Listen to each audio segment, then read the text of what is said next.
welcome everyone to today's webinar. It's great to have you here. My name is James. You're more than welcome to keep in touch with me after today's webinar, the usual sort of LinkedIn, Instagram, all those areas, as I'm going to showcase to you today in the OCS case study insights presentation, the things that I share with my students as to being the difference that can get you over the line to get you that pass, as these case studies are very, very, very tricky. And this could be the difference in getting you that pass. As Emma kindly said, you'll be sent a recording, a copy of the slides. I'd recommend that if you've got a pen and paper, just to note down some key points. We're going to get straight to it so that it's going to be clear and concise to help you out ahead of your case study on there.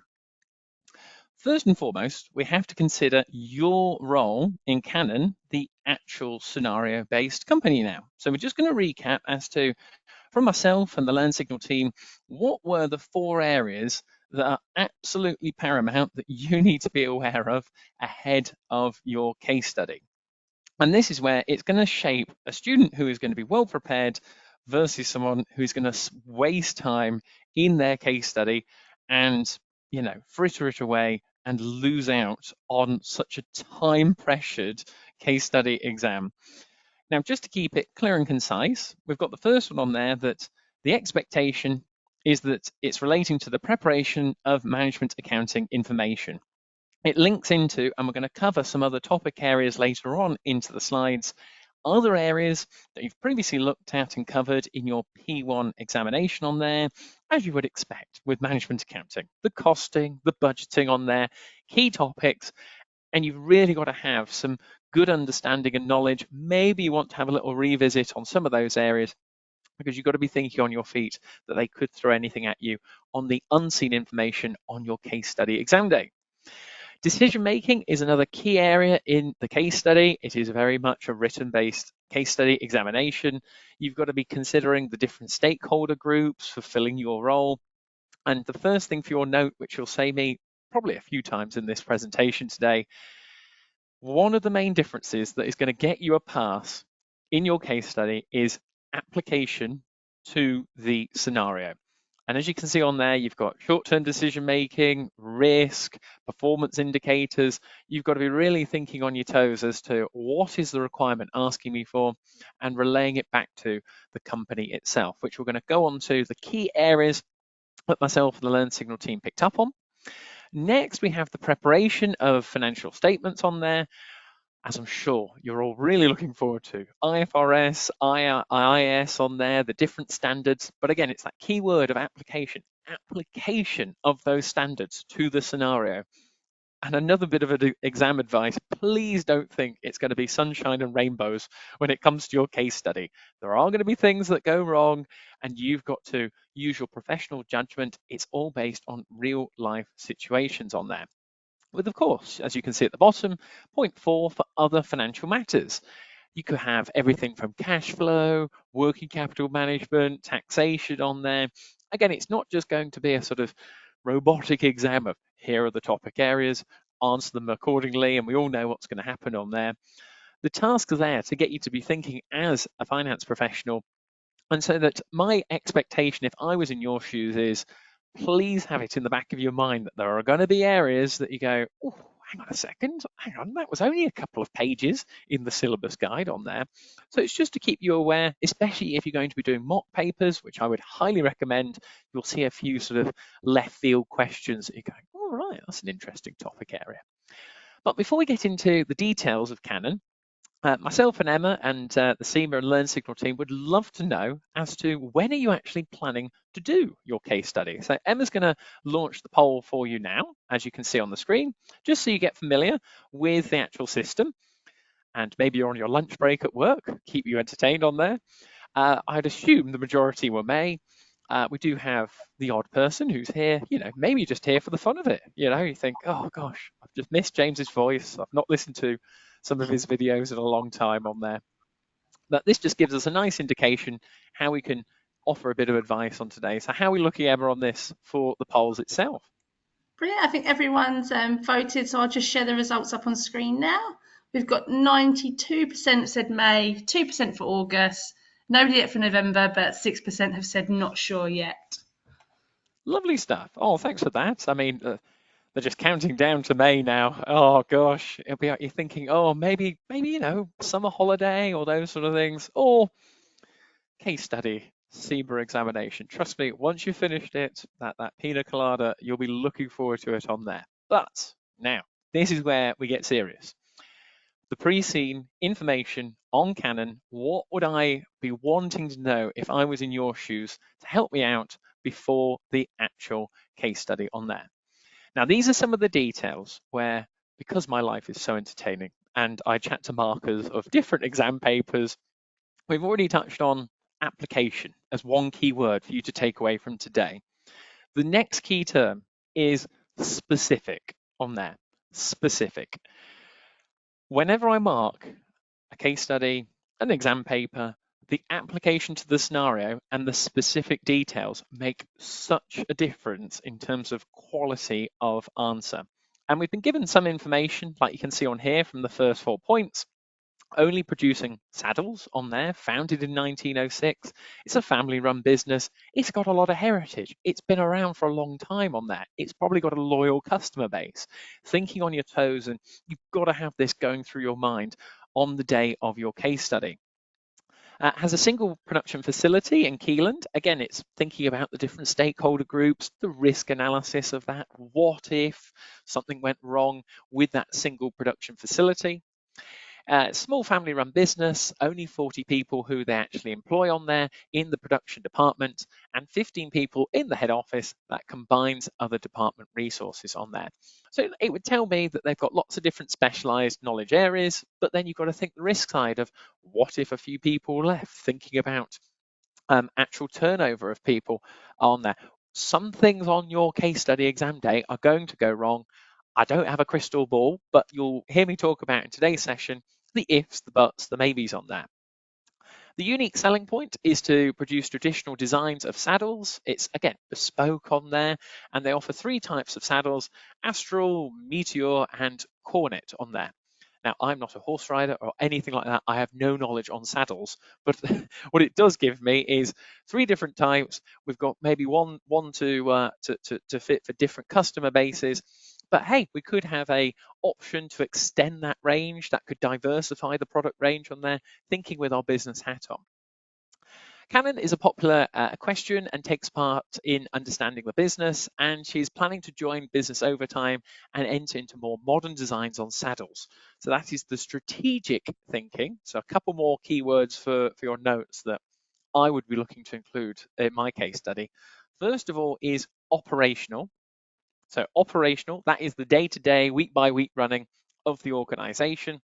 Whereas Freya's point on there about looking at the modern designs is strategic thinking on there. 3 to 5 years down the line, considering new designs and looking to see how the market is changing. In other words, to keep the family business running on there. But can you see how we've just taken those 4 points and now we've gone into a heck of a lot more detail and got some specific areas to actually go into for the examination or the case study on there. We have some equestrian news. Now, I'm not an equestrian news reader on there, but for our case study on here, these are some of the key areas that you need to be aware of. The preferences you can see, the heritage behind it, and you've got saddles were mainly simple, practical on there, military use. Then it's changed, as you can see, as time's gone by in the different centuries, more decorative. Then you've got the advanced wear for better weight distribution on the saddles, and you've got the other things of sort of like dressage. You've got competitive riding on there. Specialist saddles emerge from dressage, show jumping, and other disciplines. This sounds more like a case study my mum would be very good at, as she loves horses all there. Something for us to chat to about tonight for it. But the Pony Club Manual. These are the things as maybe you've never ridden a horse before. I got thrown off one when I was 6 and I've never got one on again. But it's just being aware of the different accessories that the business itself could look to go into different niches on there. And this is where, think about it practically. If you're going to buy the saddle for a horse, surely you're going to want other things on there that could link into other parts of it to enhance it, make you a better rider. These are the sort of things that I'd be looking to incorporate in my answer, as long as it relates, and this is the other thing, as long as it relates back to the requirement. Too many students put down answers, they go into so much detail, but if it doesn't actually answer the requirement, that's where a key takeaway we can see at the bottom there. As a finance officer, you need to understand that these parts, as it helps you to advise the costing and the budgeting of the product. So this is where, what margins are we going to be looking at, the supply and demand factors we could be given on there. It's just thinking on your toes for the day of your case study. The company information now, going into the sort of products, the management structure, and some key takeaways on there. We've looked at the three ranges, then this is where we're going to deep dive into a bit more specificness of the actual leather itself. So we've got premium leather, we've got economy leather on there, different grades of it. Again, it's just so that you're familiarizing yourself before the day of your case study. What is going on? How does this business operate? Maybe close your eyes and just picture yourself selling saddles, looking at horses, advising clients in these sort of ways on there. And this is one area to note down as well, which I love to see in a student's answer on here. The management structure and those specific, I'm going to use the word specific again, names, along with their position. So on the case study day when you're doing it, there could be something thrown at you in a requirement that relates specifically to production, to sales, to finance or HR. And that's where maybe we're going to be given more information that Jack, Ella, Lois on there have given us some more information, and referring in your answer to their names specifically, what's their role is in the organization. And the key takeaways at the bottom, that even though it was founded in 1906, the company could not expand much on there. It has a simple management structure, 5 people that you can see above. And this is where thinking about sort of like a SWOT analysis in your mind. There are lots of strengths to that. There are lots of weaknesses. There may be a close-knit team. But the key problem is that the company could not evolve its structure over time and hence have a small market share in Keeland. Again, depends if your glass is half empty or half full. You could look at it as to, we've got a massive opportunity here to expand further. Okay, it could come up in a requirement. Utilize that because we've been given it in the company information.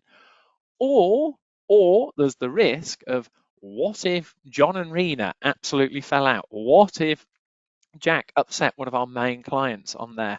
And the market share is a key point as to, maybe we're given more company or competitor information on the day of the case study.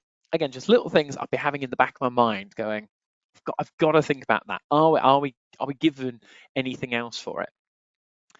In terms of the teams of Kannan on there, the production team, the sales team, the finance and HR team, this is where, again, you've got to have that picture in your mind. I would also recommend that you actually, maybe you could even draw it out on there. You could have a little spider diagram, whatever it may be. We have 3 teams with 8 people in production and about 32 people in finishing, distribution and warehouse teams. And what I'll be looking at here, especially with the sales team, HR and finance, are there any sort of bottlenecks? Are there any areas that you go, that if that one person, something happened to them, there would be a massive risk to the business if they were to leave or if they went off sick or something on those lines? As you can see on here, 4 members of the sales team, 1 manager and 3 sales executives. So that manager there, who looks after the 3 sales executives for Keelan for it, it's and is combined and has 1 manager and 3 assistants in the finance and HR team. Those sort of 1 managers that you see, you go, what if something happened there? Could that lead to, if the manager of the finance and HR team had an issue, that could lead to cash flow problems, liquidation risk, who knows on there, especially when they're worried about their market share. And that relates into the key takeaways. Production, still very labor intensive. Who knows, you could have something involving technology thrown in there to automate the process. The sales team, not involved with digital marketing. It's screaming out to me about future opportunities, or the key thing on their competitors just going to absolutely overwhelm them if they don't make a change. So as we touched on briefly before, please don't expect this to be sunshine and rainbows. There are going to be things that need to be using your professional judgment on there, both from a financial perspective and a business perspective. And Kannan is a very small size traditional business, as we already know. And you can see on there, as the Learnsignal team have highlighted, you can expect a lot of new changes that come up in the future. You must be prepared for how emerging technologies can improve at Kannan. And that involves, as I'm sure you all know, like you're all probably working at the moment, coming to today's webinar on your lunch break, change is very hard to make in some organizations on there, where some people are actually, oh, let's take on change, let's go about it, whereas others are actually a bit adverse to it and go, hang on a second, I'm actually quite competent and at ease where I am right now. Coming on to the specifics again, relating to sales and marketing channels now, and this is where do they sell to? And it's just, you've got to have this in the back of your mind, again, linking to a sort of SWOT analysis basis. Keelan, 65% of its sales are in that part on there, 22% in Europe, 5% in Asia, and 8% in the Americas on there. It takes orders via email or by phone or in person. Odd that we don't have a sort of website on there. I would also have down as a note. And it offers a credit period of 30 to 60 days, which screams out to me about cash flow management. Do we have any bad debts on there? These are other things that I'd be having on my mind going into the case study. And the key takeaways at the bottom, as we have on here, it lacks updated methods of actually collecting and processing orders. Some will sort of slip through the net, no doubt. Again, linking to, have we over or understated revenue perhaps, or are we having cash flow issues? There's a lot of different areas of risk that I'd be thinking that could be an area that I may be asked to discuss in my case study. We also have as final point, clear indication that the company might be taking initiatives like this in the future and need assistance in making decisions. You should be prepared for it on that.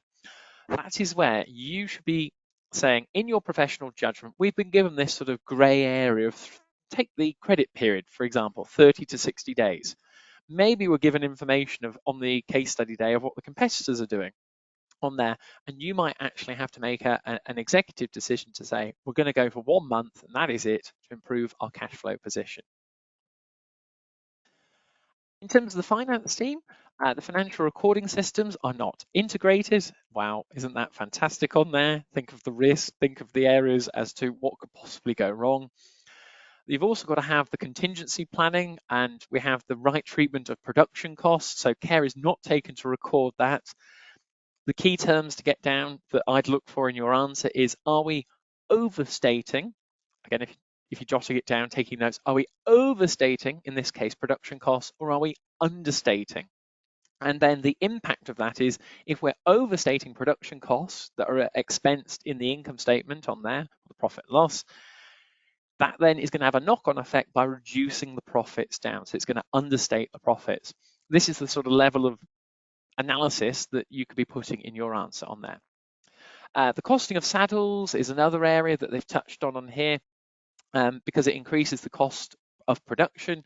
So again, we could be given some units on the case study day, and budgets are on an incremental basis. The company is founded in 1906, again touching on that, but following an old basis with slight changes in the budget can lead to poor decision making. Again, should we be looking at maybe a zero-based budget on there? Again, it's all going to be about taking your case study knowledge, not just from this exam, but from previous ones, and then applying it to the scenario and the unseen information on there. In terms of the industry information, we're given a few more bits that, again, you're going to have access to all these slides. Just take down, these are the key main bits that I would make sure that you have in your mind going into your examination. It's a growing market on there, so we should be looking to take advantage of it. And then we have the number of houses that actually own horses. We may be given some more figures on the actual case study day. It clearly indicates a growing market for saddles in Keelan, so why are we not taking advantage of that?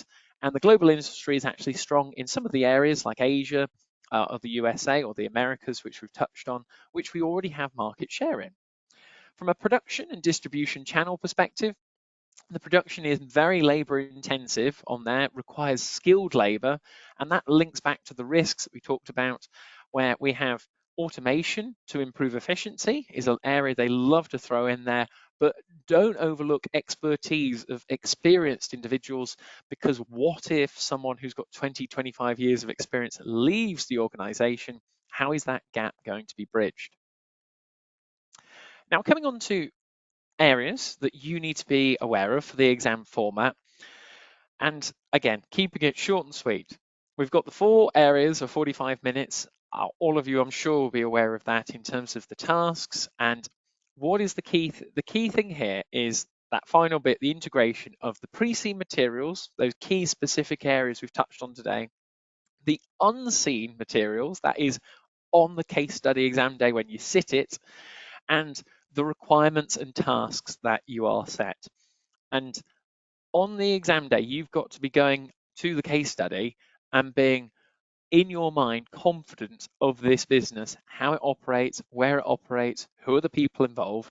And then when they throw at you on the unseen information, where you're going to be having statements on there about how you're going to implement your knowledge, that you can pivot, you can actually work out to say, that linked into the demand, that linked into the areas of the employees. I now know which person and which area of the 5 directors that relates to. And the other final tip, or two tips before we move on, is number 1, utilizing in your answer the key terms that you're actually given and set in the tasks and requirement. There will be some key buzzwords that are just going to be imperative for you to include, and that's where mock papers come into it. Classic ones are cash flow, working capital management, the budget as well, something on those lines. Utilize the words given to you in the requirements. And then secondly, if I had £1 for every student who told me the one thing that they wish they'd have known before they did the case study exam, is time management. Honestly, you've got to do mock papers, you've got to do them to time, and you've got to be strict in when you mark them yourselves on there. If you get time management nailed, you've got a very good chance of passing your case study on there. But to do that is going to take a lot of practice. For your case study, there are some areas, and this will particularly help people who are thinking about their planning ahead of the May exam, or hey, look, if you're thinking about further afield, you're just here for the fun of it. There are some key theory areas that you need to be aware of and expect that if you're going to be doing your case study, you have to be aware of. So we've just broken it down, myself, the Learnsignal team, nice and easy. Some of the main theory areas, and again, we don't have a crystal ball, but based on past case studies and areas of the syllabus that are quite prevalent. P1 theory, I'm sure this might have given you a few nightmares in the past of absorption costing, variance analysis on there, linear programming, dealing with uncertainty, the risk factor elements as well. You've got to be prepared. As they touched on before, that they've been using the same budgeting technique for a number of years, and they haven't been pivoting to change based on what is actually happening to the company itself on there. We also have some E1 theory. This is where you've got to be applying that specific knowledge of the board of directors, the role of the finance function, emerging technologies. This company is screaming out for that, for more efficiency. But will it work with the type of product on that? I think there's going to be something that maybe the saddles could be made by some technology or by a machine on there, but then there may be some specific skills from a person to actually complete the final product. Something on those lines could work for it. KPIs, we've not really seen too much on there, but that is where it's going to link in. And if you had a highlighter, can you see there you've got the marketing, the sales, the HR, the IT. If KPIs are going to come up in one form or another, it's going to impact one of those 5 people on the board of directors. And then last but not least, we have the F1 theory about your IFRS and IAS standards. And this is where whenever I mark an exam paper, a case study, whatever it may be, is you're going to be given a situation, a scenario where we've got on here property, plant and equipment, impairment, non-current assets, maybe the presentation of the financial statements could be thrown in. They love events after the reporting period. Provisions is another one, but it's all about where is the scenario on point with the standard, and then where have we maybe made a mistake on there. And that could be quite easily on the unseen information on your case study day on there. But for a bit of entertainment, whilst we're ticking along nicely in the webinar, I'd be very interested, and Emma's going to pull up the next poll for us now. This is going to help students who are going to be doing the case study in the future. But which of those theory areas do you find the most challenging on there? I've got an idea in my head. You can go all of them if you want for it, but there's usually some areas that students tend to not particularly like. James, this is not my favourite area, and I think we're going to be right on the money on there. I love we've got 4 people. Shout out to the 4 people who have put all of them. I quite like that. Brilliant. Well, don't worry. We're going to show you how to apply these theories in the next slide. But Emma, how are we looking in terms of an overall for the final vote? We've got 57% have said P1, 2% have said E1, 32% F1, and 9% have said all of them. Shout out to the 9% on there. E1's the businessy side of it, which is you can relate it to, like, if you've got working experience, working in practice, in industry, and your sort of own business economic knowledge on there. It's just a highlight. Maybe you're setting up a plan between now and your case study. It's just, and F1 and P1 is always, P1 is always the difficult one, to be honest with you. I'm not saying F1 is easy at all, but it's the standards where you go, if you know the standards and you've done a couple of papers where you've seen it applied correctly and maybe it's not been applied correctly, you do learn them a lot quicker on there, and Learnsignal have got some great little sheets as to breaking them all down.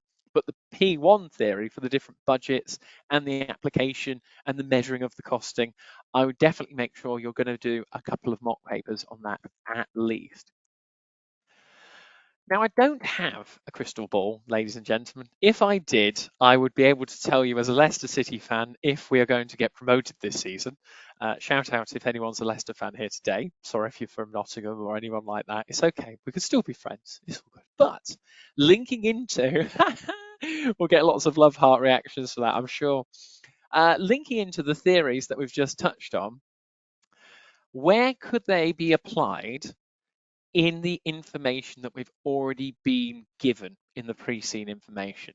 And this is where the Learnsignal team have identified potentially on there the IT issues about the financial recording in terms of the integrated reporting that we touched on, automated production of equipment and order processing. Remember, that could link into revenue recognition and cash flow problems on there. So again, maybe for your notes, IT issues, this is it's not obviously a guarantee or anything like that. It's just a sort of, there are a few little red flags maybe to it on there. Product issues is another one, as to it's quite refined on there. It's got traditional design.